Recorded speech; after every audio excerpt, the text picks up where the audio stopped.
मुसलमानों के खिलाफ एक सरकारी हिंदुत्ववादी षड्यंत्र चल रहा है, उनको पूरी तरह से फंसाने के लिए। मेरे दोस्तों, चारों तरफ आज भारत के अंदर देखिए किस तरह से सरकारी तौर पर मुसलमानों को डराया, धमकाया और मारा जा रहा है। कानून अब बराबर नहीं रहा है, धर्म के आधार पर ही न्याय मिलता है। मेरे दोस्तों, अंधेर नगरी और चौपट राजा है।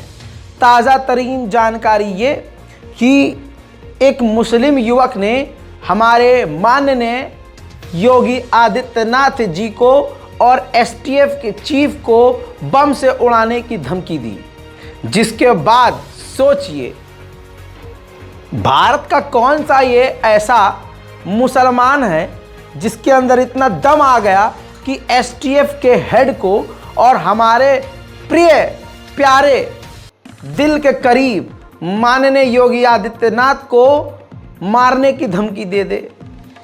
तवज्जो चाहूँगा, बहुत बड़ी रिपोर्ट है। अब षड्यंत्र समझने की कोशिश कीजिएगा। गोदी मीडिया पर जो भरोसा करते हैं उनके मुंह पर यह तमाचा है। एसटीएफ को धमकी और योगी जी को धमकी के बाद हरकत में सिक्योरिटी जब हमारी आई तो जांच पड़ताल करने के बाद वो धमकी भरे ईमेल करने वाले शख्स की जब गिरफ्तारी हुई तो दो तस्वीर सामने निकल के आई।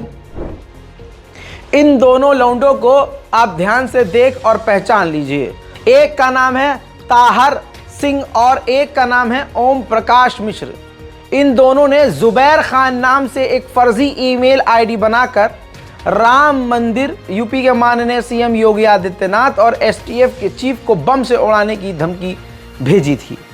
भारतीय किसान मंच और भारतीय गौ सेवा परिषद के ये अध्यक्ष देवेंद्र तिवारी ने इसकी पूरी की पूरी साजिश रची थी।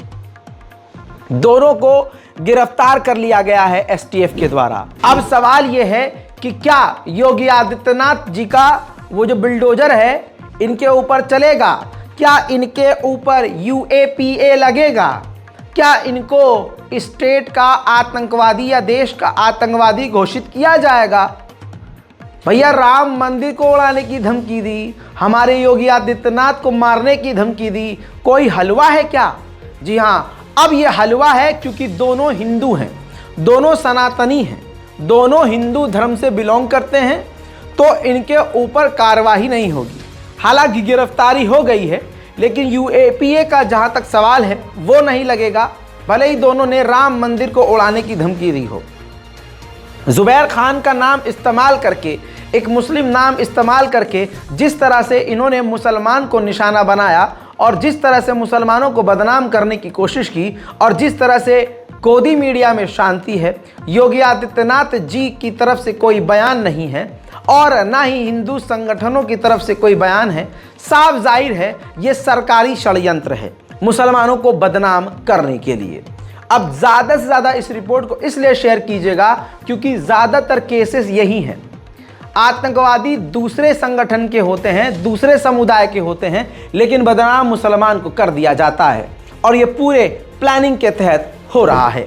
बस ज़रा सा आपको आंखें खोलनी है और नज़र आएगा कि कौन सी पार्टी, कौन से धर्म के, कौन से लोग ऐसे हैं जो खुले में आज आतंक मचा रहे हैं।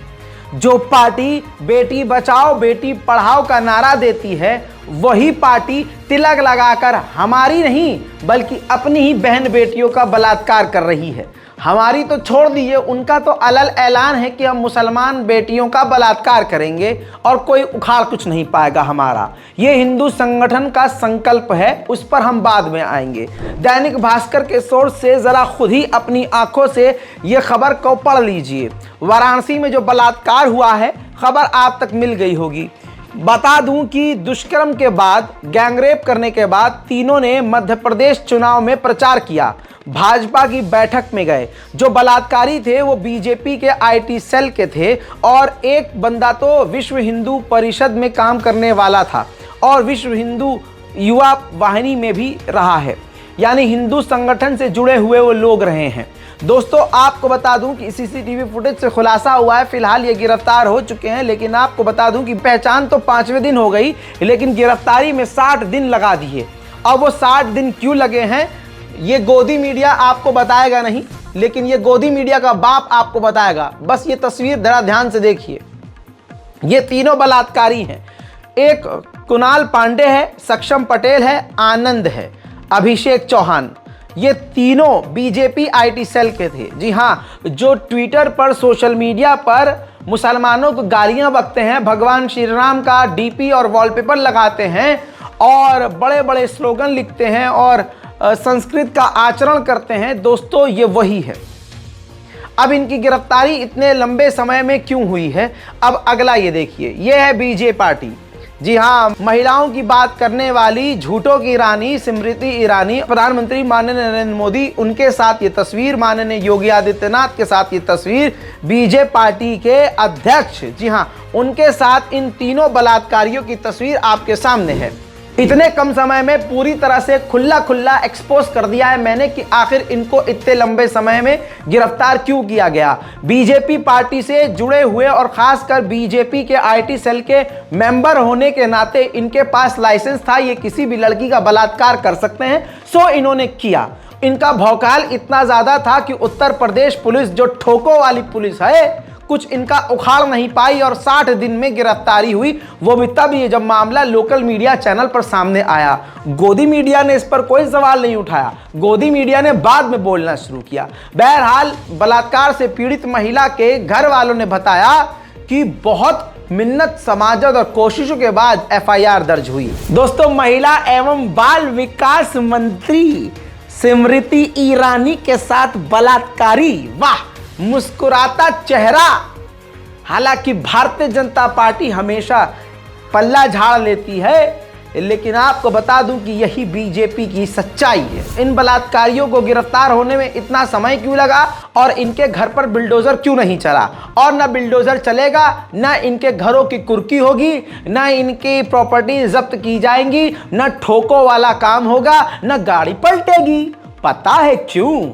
ला अलादीन अलादीन। देखिए, हा मानने हमारे दिल के करीब, हमारे भारत के सबसे चहीते सीएम माननीय योगी आदित्यनाथ के साथ इन तीनों बलात्कारियों को आप एक फ्रेम में देख सकते हैं।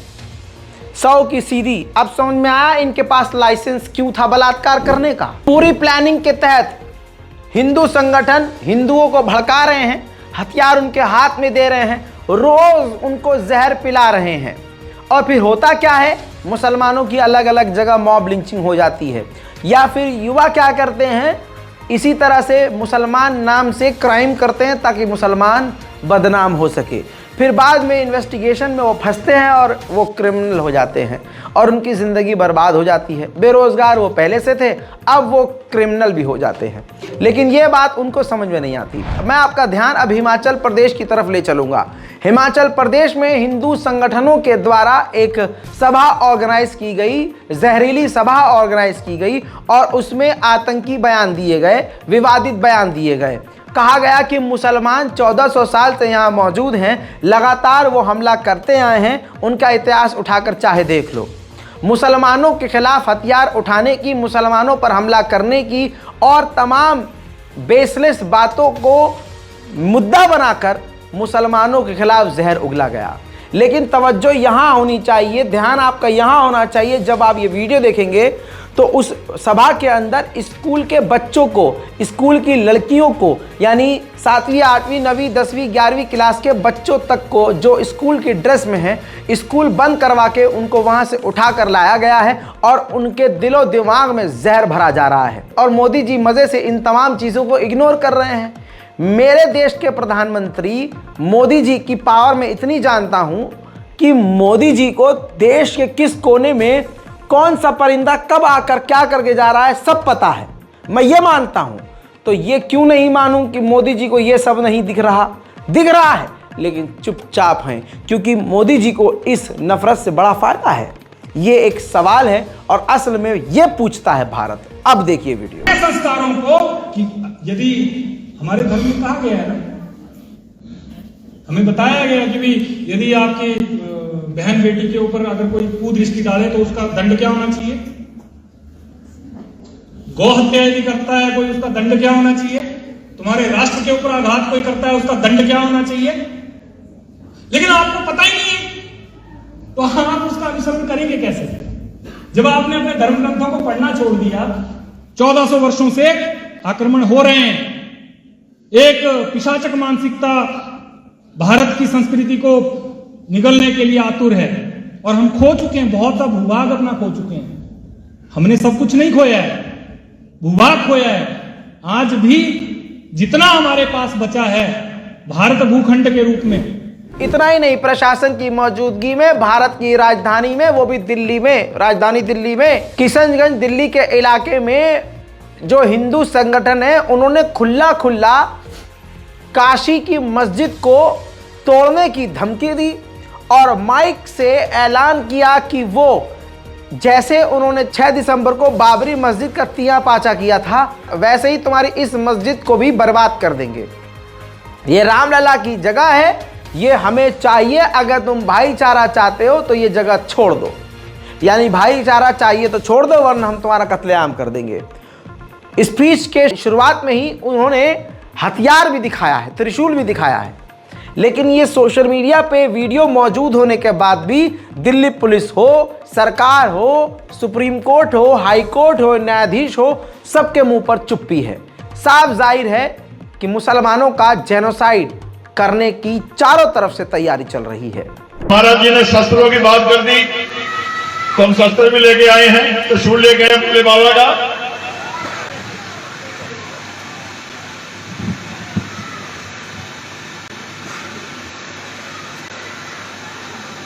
मैंने व्यासपीठ को भी ये शिवस्त्र भेंट किया है।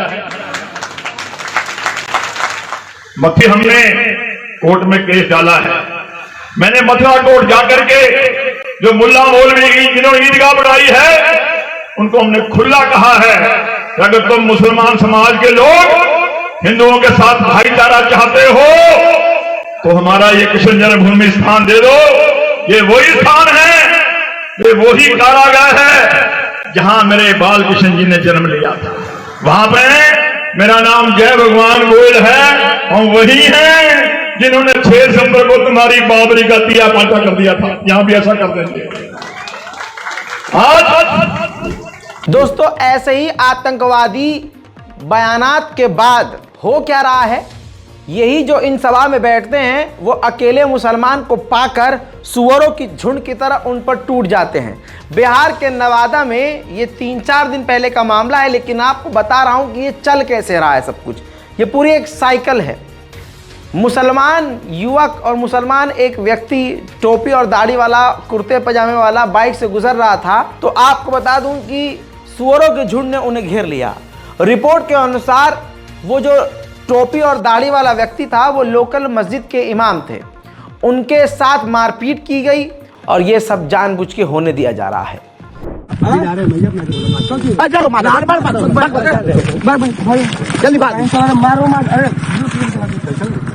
जल्दी जो भारत में होकर भारत विरोध करेंगे माता चोर। लोग माता का भारत खा, भारत विरोधी कराए माता चोर। मारो बहन को भाग माता चोर, चल भाग।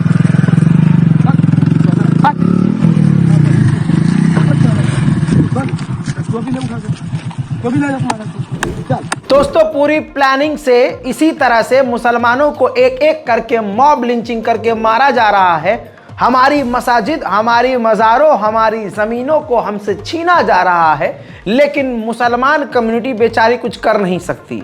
हमारे जो बड़े बड़े लीडर हैं वो भी बीजेपी की ज़बान बोलते हैं। बड़े बड़े मुल्ला, मुफ्ती, मौलवी बीजेपी की ज़बान बोलते हैं और लोकल जो इमाम होते हैं वो इतने मजबूत, इतने ताकतवर नहीं होते कि वो अपना स्टैंड दुनिया के सामने रख सके। क्योंकि 10-12 हज़ार रुपये की नौकरी करने वाला इमाम, उसके पीछे खड़े होने वाली जमात खुद उसका साथ नहीं देती तो अपनी जान का रिस्क कोई मौलवी मौलाना क्यों ही डालेगा भाई, क्यों लेगा हैं? आज हाल इतना कौम का, मुस्लिम कौम का बुरा हो चुका है उसकी वजह ये खुद मुसलमान है, क्योंकि ये हमेशा शिया सुन्नी में रहे, देवबंदी बरेलवी में रहे, अलाना फलाना करते रहे। वो एक एक करके हमारी मस्जिदों को तोड़ने लगे। 3 साल पहले जब मैं कुछ भी नहीं था, यूट्यूब पर मेरे 5 लाख फॉलोवर थे, तब मैंने ये बात कही थी कि आज भी सुधर जाइए, वक्त है, एक हो जाइए, अभी भी बहुत कुछ हम सही कर सकते हैं। लेकिन नहीं, शिया सुन्नी चलता रहा, मस्जिदें हमारी तबाह होती रही। कमाल की बात यह है कि हम मुसलमान होकर अपने दूसरों मुसलमानों को काफिर कहते हैं और गलियाते हैं, उल्टा सीधा कहते हैं, लेकिन काफिर हमें एक नज़र से देखता है कि ये सब मुसलमान हैं। तो दुश्मन की सोच भी हमसे अच्छी है। कमाल ये है कि ये देखिए, भारत की राजधानी दिल्ली में एक बड़ा कांड हुआ दोस्तों। 3 जनवरी को रात को 3 बजे करीब एक और मज़ार जिसका नाम मामू भांजे दरगाह है, जो कि दिल्ली के रानी झांसी रोड पर है। दोस्तों आपको बता दूं कि दरगाह के केयरटेकर ने बताया कि दोपहर 2 बजे जो है 3 तारीख को उनको दिया गया कि भैया ये जो है इलीगल है, अलाना फलाना नोटिस दिया गया। और रात को ही 3 बजे जो मस्जिद के इमाम हैं उन्होंने बताया कि दरगाह को रात को 3 बजे तोड़ दिया गया। अब ये रात का मंजर आप खुद देख रहे हैं, ये भारत की राजधानी दिल्ली में हो रहा है। बहरहाल जो कुछ भी हो रहा है इसमें हम मुसलमानों की ही गलती है कि हमने अपने मुंह पर ताला लगाया हुआ है। संविधान को हम समझ नहीं रहे हैं और संवैधानिक तौर पर काम नहीं कर रहे हैं, और सबसे अहम चीज़ कि हम एक नहीं हो रहे हैं। जब तक हमारे खुद के दिलों से नफरत नहीं निकलेगी, दुश्मन के आगे हम इसी तरह से जलील होते रहेंगे। वो तो मस्जिदें और मदारिस आपके तोड़ेंगे ही जब आपकी मस्जिदें खाली रहेंगी, है ना कमाल की बात। जब आप 5 वक्त के नमाजी होंगे, क्या कह रहा हूँ समझ रहे हैं, जब आप 5 वक्त के नमाजी होंगे, जब आपका मस्जिद में आना जाना लगा रहेगा, जब आप अल्लाह से लौ लगाएंगे, तो आपके अंदर 2 तरह की चीज़ें होंगी। एक तो मस्जिद से हद से ज़्यादा लगाव होगा, अल्लाह से करीब होने की वजह से आपको दुनिया का कोई खौफ नहीं होगा, आपको ये दुनिया जन्नत नहीं लगेगी। आपको पता चलेगा कि ये दुनिया सिर्फ दुनिया वालों के लिए जन्नत है। आपको लग रहा होगा मैं इतना मॉडर्न हूँ, बात में थोड़ा अजीब लेवल की कर रहा हूँ, जैसे मैं मिंबर पे बैठा हूँ। नहीं मेरे दोस्तों, हकीकत है। ये जितनी भी मॉडर्निटी है ये सब यहीं की यहीं रह जाएगी। हम जाएंगे वही 5.5 और 6 फुट की ही कब्र में। जितना भी दुनिया में हम लड़ मर लें और ज़मीन जायदाद के लिए अपने सगे माँ बाप से लड़ भिड़ लें, भाइयों को मार पीट लें और चाचा से लड़ लें, लेकिन जाएंगे हम वो 5-5.5 फुट की ही कब्र में। और यकीन रखिएगा सफ़ेद कपड़े में जाएंगे, उसके अलावा कुछ साथ लेकर नहीं जाएंगे। और आपको बता दूं, आपको लोग याद भी नहीं रखेंगे, तो काम ऐसा करो कि दुनिया आपको याद रखे। बहरहाल नमाजी अगर होते, आस-पास में नमाजी 5 वक्त के होते और उस मस्जिद में हमेशा इसी तरह से हरियाली होती, तो दुश्मन कभी आंख उठाकर नहीं देखता। बहरहाल भी चलते हैं। कहा जाता है मानने फलाना के जरिए कि भाइयों बहनों, हमारा उत्तर प्रदेश सबसे बढ़िया है महिला सुरक्षा के लिए। ये देख लीजिए, ये सरकारी रिपोर्ट है कि पूरे भारत में महिलाओं के खिलाफ अपराध के मामले में यूपी टॉप पर है। NCW की रिपोर्ट है, यूपी में दर्ज हुए 16,109 मामले। पूरे देश के मामलों का तकरीबन 55% खुद उत्तर प्रदेश में मामला है। दूसरे नंबर पर दिल्ली और तीसरे नंबर पर महाराष्ट्र का नाम आया है, यानी उत्तर प्रदेश सबसे पहले नंबर पर है। आइए अब मैं आपको भारत की उत्तम, सबसे बेहतरीन, हमारी खूबसूरत रेलवे का असली चेहरा दिखा देता हूं। कहा जाता है कि विश्व गुरु बन चुके हैं ना हम। लीजिए, ये 30 दिसंबर का एक्सक्लूसिव वीडियो है। ये रिजर्वेशन क्लास है, लोकल नहीं। गाड़ी नंबर 12,916, आश्रम एक्सप्रेस, 30 दिसंबर 6 बजे की ट्रेन। आप खुद देखिए, जो नॉर्मल लोग हैं, जो टिकट लेके चले हैं, उस गाड़ी में बैठे हैं, ट्रेन का हाल क्या है। और माफ कीजिएगा, विश्वगुरु बन नहीं रहे, हम बन चुके हैं। हमारी रेलवे तो बन ही चुकी है। देखिए, मजा लीजिए। आप देख सकते हो रेलवे स्टेशन में क्या हाल हो बड़ा।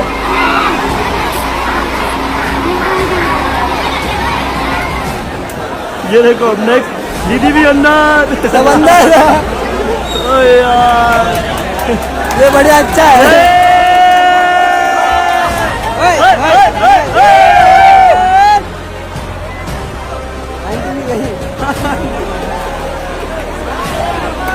देखो ये जो खिड़की से जा रहे हैं वो अंदर चले गए हैं और जो गेट से वो सारे ब्लॉक हुए पड़े हैं। अभी तो चालू। अब हाँ भैया ये भी छोड़िए, थर्ड एसी और फर्स्ट एसी का हाल दिखाऊं? ये देखिए, ये तमाम तस्वीर ताज़ा है। ये एसी थर्ड का हाल है। जी हाँ, चेतक एक्सप्रेस अजमेर से दिल्ली आ रही है। रास्ते में पड़ा रिंगसन स्टेशन यानी खाटू श्याम। दर्शन कर लौटी भयंकर भीड़ ने ट्रेन पर ढाबा बोल दिया। एसी फर्स्ट में भी लोग घुस गए। स्लीपर जनरल का तो अंदाजा आप लगा नहीं सकते। स्टेशन पर अफरा तफरी मच गई और भगदड़ ऐसे हालात बन गए। और आपको बता दूं मजेदार बात, टीटी गायब हो गया। ये भैया विश्वगुरु हम बन चुके हैं, चौड़े में होकर बोलिए।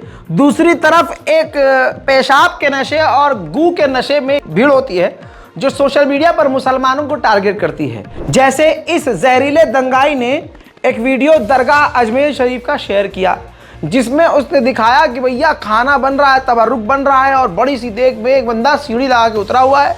हालांकि उसने पैरों में एक अलग सा जो है कुछ पहना हुआ है, जूता टाइप का या मोजा टाइप का, जुराब टाइप का। और वो उस तरह से आप देखिए किस तरह से जो है उसके अंदर उतर के वो जो भी वो है तबरुक है, चावल है, जो भी है वो बाहर निकाल रहा है। तो कहा जा रहा है कि किस तरह से गंदे तरीके से ये खाना बनाते हैं और मेरे गांव के कुत्ते भी ना खाएं, ये जहरीला जो भगवाधारी है वो लिख रहा है। अब यहाँ पर मेरे अंदर का वो जाग गया है, हाँ, समझ रहे हैं ना? हाँ, तो आइए इनको आईना दिखाते हैं। ये वो हैं जो गू खाते हैं, पैखाना खाते हैं और गू के अंदर गौमूत्र डालकर पीते हैं और कहते हैं कि ये देखो दरगाह में और मुसलमानों के यहाँ इस तरह से खाना बनता है।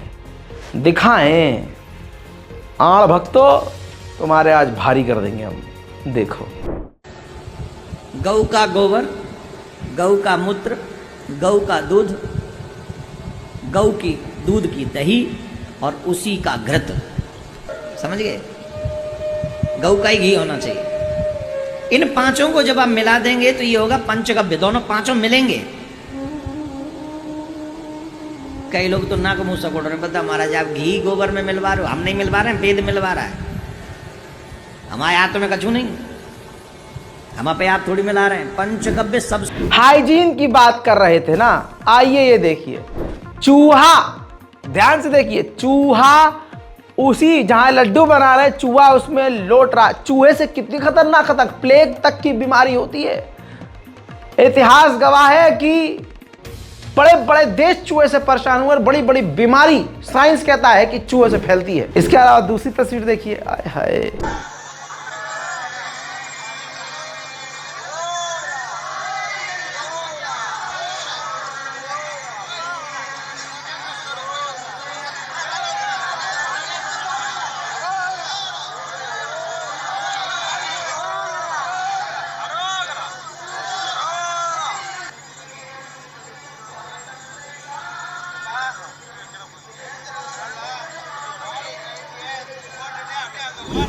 इतना ही नहीं, अब मुसलमानों से कहना चाहूंगा, घमंड करो, इतरा के चलो, बलखा के चलो, एकदम अपने रौब में रहो भाई साहब कि हम मुसलमान हैं। तुम कितने खुश नसीब हो कि तुमने उस माँ की कोख से जन्म लिया जो इस्लाम में पैदा हुई। तुम इस्लाम के दायरे में हो, तुम इस्लाम में पैदा हुए, तुम मुसलमान पैदा हुए।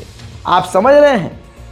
सोचिए, क्योंकि इस्लाम में टट्टी को टट्टी, पेशाब को पेशाब कहा जाता है। दूसरी जगह तो पैखाने को प्रसाद कह दिया जा रहा है भाई साहब। कैसे?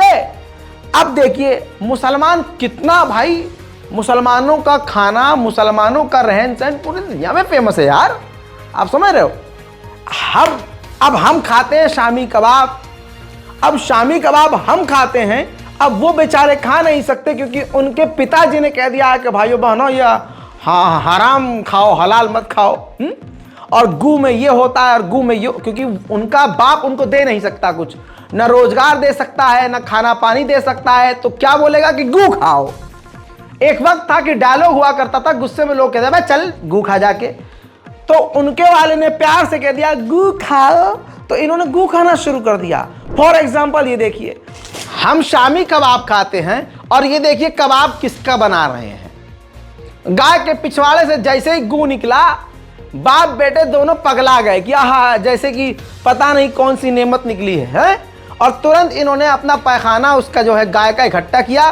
दौड़ते हुए तसले में गर्मा गर्म जैसे गू था, खुशी से जैसे पता नहीं आसमान से पता नहीं क्या नाजिल हो गया है।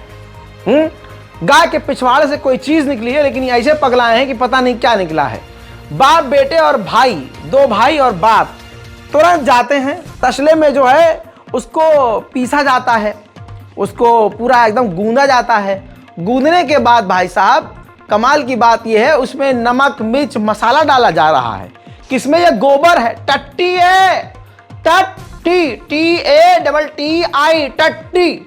यह गाय की टट्टी है, उसके अंदर प्याज व्याज नमक मसाला डाला जा रहा है। आहा, अब देखिए ये शामी कबाब बनना शुरू हो गए। शामी कबाब, भाई मुंह में किसी के पानी आ रहा हो तो गटक लो, ये पैखाना है।